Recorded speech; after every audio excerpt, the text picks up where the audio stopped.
जी दोस्तों, राज्यसभा जाने की जिद पर अड़ नीतीश ने शाह को चौंकाया।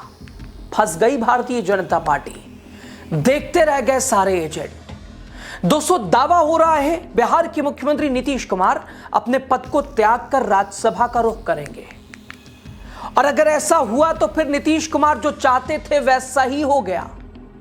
अब तक सारे सियासी पंडित और विपक्षी नेताओं का दावा है कि बीजेपी ने राजनीतिक तौर पर नीतीश की राजनीति को हाईजैक कर लिया है, लेकिन मुझे दिख रहा है उनके मुताबिक नीतीश ने एक तरह से खुद को शिकार होने दिया है। शिकार होकर उन्होंने बिहार को लेकर बीजेपी की पूरी राजनीति को एक झटके में शिकार कर लिया है। अब ये उम्मीद ना तो बीजेपी के चाणक्य अमित शाह को होगी और ना ही उनके बड़े बड़े रणनीतिकारों को, भारतीय जनता पार्टी के धुरंधरों को। कैसे आपको बताएंगे। नमस्कार, तो राजनीति का खास सेगमेंट आप देख रहे हैं, मैं हूं आपके साथ यासूब रजा। दोस्तों, कुछ खोकर नीतीश कुमार ने अपने इस फैसले से कुछ ऐसा पाया है जिससे बीजेपी एक बार फिर से बैसाखी पर बिहार में आ जाएगी। देखा जाए तो नीतीश कुमार ने अपने पलटन वाली नीति से भाजपाइयों को धुआं धुआं किया है। दोस्तों, नीतीश कुमार अगर राज्यसभा जाते हैं तो बिहार की राजनीति में बड़ा बदलाव होगा। हालांकि अब तो खुद उन्होंने सोशल मीडिया एक्स पर जानकारी साझा करते हुए पूरा जस्टिफाई कर दिया है, क्यों जाना चाहिए, क्या इच्छा है, जता दिया है। दोस्तों, एनडीए को नया मुख्यमंत्री चुनने के साथ ही बिहार में पूरी सरकार का गठन भी फिर से एक बार करना होगा अगर नीतीश कुमार राज्यसभा जाते हैं। ऐसे में बिहार में पावर ट्रांसफर के साथ रोल भी बदल जाएगा।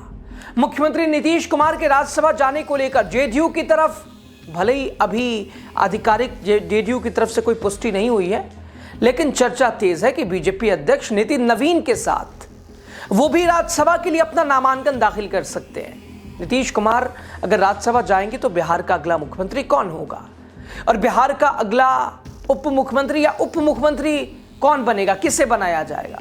बीजेपी का सीएम होगा तो जेडीयू से क्या फिर डिप्टी सीएम होगा। ऐसे तमाम सवाल लोगों के मन में बने हुए हैं। बिहार में 5 महीने पहले ही नीतीश कुमार के नेतृत्व में एनडीए को प्रचंड जीत मिली विधानसभा चुनाव में। कहा जा रहा है कि बिहार में सियासी सरगर्मी के बीच साल 2025 के बिहार विधानसभा चुनाव के वक्त ही सब कुछ तय हो चुका था, लेकिन चुनाव में नीतीश कुमार के नाम पर ही एनडीए को बड़ी सफलता मिली थी। इसलिए उन्हें 10वीं बार सीएम के रूप में उन्हें शपथ दिलाई गई और बीजेपी से सम्राट चौधरी और विजय सिन्हा को उप मुख्यमंत्री की शपथ दिलाई गई। दोस्तों, बिहार में एनडीए सरकार के अभी 6 महीने भी पूरे नहीं हुए हैं कि नीतीश कुमार के दिल्ली जाने की चर्चाएं तेज हो गई हैं, क्योंकि प्रदेश की 5 राज्यसभा सीटों पर चुनाव हो रहा है। हालांकि दूर दूर तक अभी तक नीतीश कुमार को लेकर कोई चर्चा नहीं थी। ये कोई सोच भी नहीं सकता था कि कहां आसमान से जमीन पे आएंगे। हालांकि बेटे की बात जरूर चल रही थी, लेकिन इस फैसले को लेकर सभी को चौंका के रख दिया है नीतीश कुमार ने। और नीतीश कुमार ने नहीं, शायद बीजेपी ने। दबाव तो है, कहीं ना कोई कमजोरी या ब्लैकमेलिंग तो हुई है। दोस्तों, जेडीयू से नीतीश कुमार के राज्यसभा जाने की चर्चा होली के दिन सामने आई।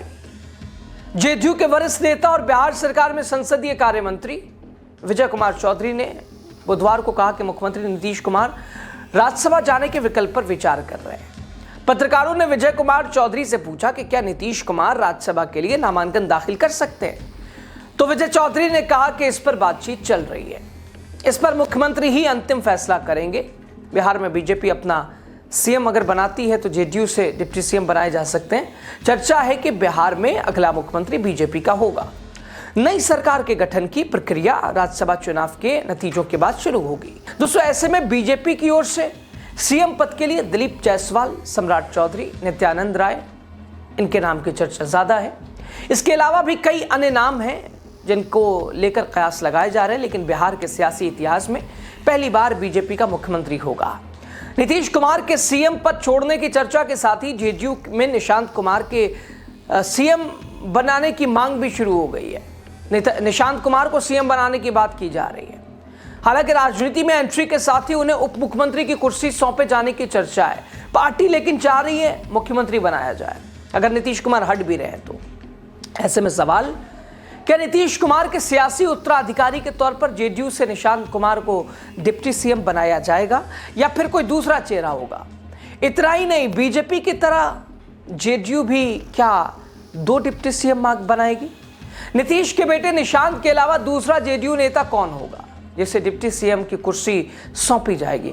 दोस्तों, अब यह समझने वाली बात है कि नीतीश कुमार की सेहत खराब रहती है, उनकी उम्र हो चुकी है, 75 साल के पिछले हफ्ते हुए हैं। ऐसे में अगर जेडीयू के अस्तित्व को जिंदा रखना है तो नीतीश कुमार को अपना उत्तराधिकारी तय करना होगा और अपने रहते हुए बिहार की पॉलिटिक्स में उसे एक्टिव करना होगा।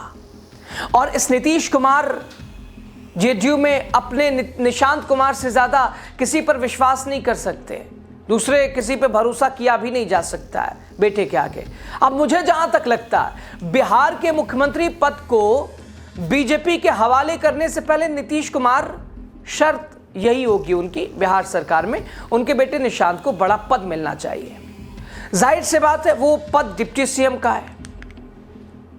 और अब सोचिए, जब निशांत कुमार के पास ये पद जाएगा तो निशांत की राजनीति धारदार होगी, वो राजनीति में सीखने के साथ ही उसे प्रैक्टिकली इस्तेमाल भी करेंगे।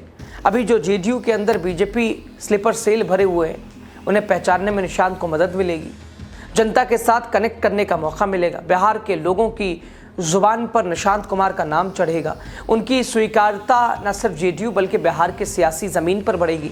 भले ही बीजेपी की ओर से कोई नेता पूरे टर्म तक बिहार के मुख्यमंत्री रहे, लेकिन जब विधानसभा चुनाव फिर से होगा तो उस वक्त स्थिति बदल जाएगी। मुख्यमंत्री के दावेदार के तौर पर निशांत कुमार सबसे आगे होंगे, सबके सामने होंगे। दोस्तों, निशांत कुमार बार्गेनिंग के पावर में अपने पिता की तरह आएंगे क्योंकि तब तक जेडीयू में निशांत की पकड़ पूरी तरह बन जाएगी। अब दोस्तों, ऐसी स्थिति में तत्कालिक तौर पर जेडीयू के लिए नुकसानदेह दिख रही है, लेकिन जेडीयू की मजबूती के लिए लिहाज से देखा जाए तो नीतीश कुमार की राज्यसभा, नीतीश कुमार के जाने का फैसला मास्टर स्ट्रोक, चौंकाने वाला। दोस्तों, नीतीश कुमार अब तक सत्ता की चकाचौंध से दूर एक शांत और लो प्रोफाइल जीवन जीते रहे, लेकिन बिहार की बदलती सियासत जल्द ही उनके सीएम, लेकिन दोस्तों बिहार की बदलती सियासत जल्द ही उनके डिप्टी सीएम के रूप में अपनी राजनीतिक पारी की शुरुआत करने के संकेत दे रही है। नीतीश कुमार के उलट निशांत कुमार अब तक लाइमलाइट और सार्वजनिक कार्यक्रमों से दूर रहे। हालांकि मौजूदा राजनीतिक हलचल परिस्थितियां बदलती नजर आ रही हैं। निशांत कुमार एक पढ़े लिखे और गंभीर व्यक्तित्व वाले शख्स माने जाते हैं। अपने पिता की तरह वो भी पेशे से एक इंजीनियर हैं। उन्होंने रांची के बीआईटी मेसरा से सॉफ्टवेयर इंजीनियरिंग में ग्रेजुएशन किया है। जून 2025 में जेडीयू के महासचिव परमहंस कुमार ने भी निशांत कुमार को सियासत में सक्रिय होने की सलाह दी थी। उन्होंने कहा था कि मौजूदा हालात को देखते हुए निशांत कुमार को पार्टी और राज्य की बेहतरी के लिए आगे आना चाहिए। जेडीयू के नेताओं का मानना है कि निशांत एक बहुत ही शांत और दूरदर्शी नेता साबित हो सकते हैं। हमने जितना देखा और सुना है उससे लगता है कि वो बहुत ही विनम्र हैं, एक प्रभावी युवा नेता बन सकते हैं। और अब अगर नीतीश कुमार राज्यसभा जाते हैं तो संविधान के मुताबिक एक व्यक्ति 2 सदनों का सदस्य नहीं रह सकता, इसलिए नीतीश कुमार को राज्यसभा जाने के लिए मुख्यमंत्री पद से इस्तीफा देना होगा।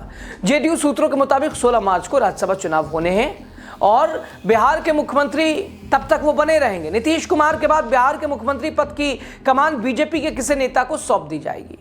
यानी दोस्तों बड़ा उलटफेर बिहार में। हालांकि लगातार कयास लगाया जाता रहा, किसी भी पल इधर से उधर होने की भी उम्मीद जताई जाती रही, लेकिन इस बार कुछ ऐसा है कि नीतीश कुमार शायद पलटने के मूड में नहीं है, शायद उनका मास्टर स्ट्रोक है वो। इस बार तो नहीं, लेकिन फिलहाल कॉम्प्रोमाइज, लेकिन आगे के समय में नीतीश कुमार के नाम पर निशांत कुमार फिर मुख्य चेहरा हो जाएंगे। अब 20 साल नीतीश ने परेशान किया, 20 साल निशांत परेशान करेंगे। संभावित इस सोच को लेकर नीतीश ने यह कदम उठाया है। अब आप क्या सोचते हैं, आपको क्या लगता है, क्यों ऐसा किया गया, हो क्या रहा बिहार की राजनीति में, होगा क्या, बताइएगा आप जरूर। बहुत शुक्रिया, लास्ट तक बने रहे।